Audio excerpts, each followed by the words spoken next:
There's a phrase that's being tossed around a lot these days, and it's a phrase as old as man himself, and the phrase is kids these days, but it's something I don't think we should say.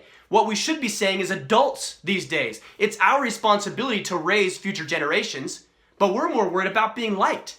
We're more worried about being friends. We're more worried about keeping them secure and safe and comfortable.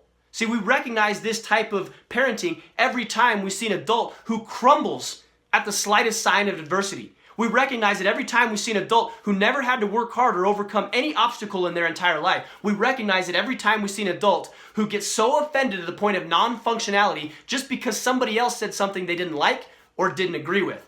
And the result of this attitude is not happy, satisfied, fulfilled, productive members of society. It's actually the exact opposite. But we want to make sure our kids are protected from all the negativity that sometimes the world has to offer. And what we should be doing is exposing them to it inside controlled environments. Adversity, pain, frustration, failure, setback, obstacles. So that when we kick them out of the nest, or better yet, they leave on their own free will, that they're able to go out into the real world and face any challenge on their own. That they can look adversity in the eye, give it the middle finger, and push past the barriers that even adults haven't figured out how to overcome.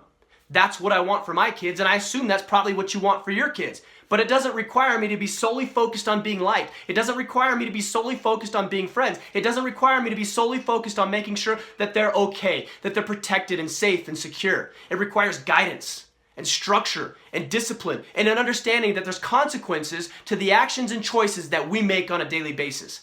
So every time we catch ourselves or somebody else saying kids these days, we need to be asking ourselves, are we the type of adults that are raising kids these days?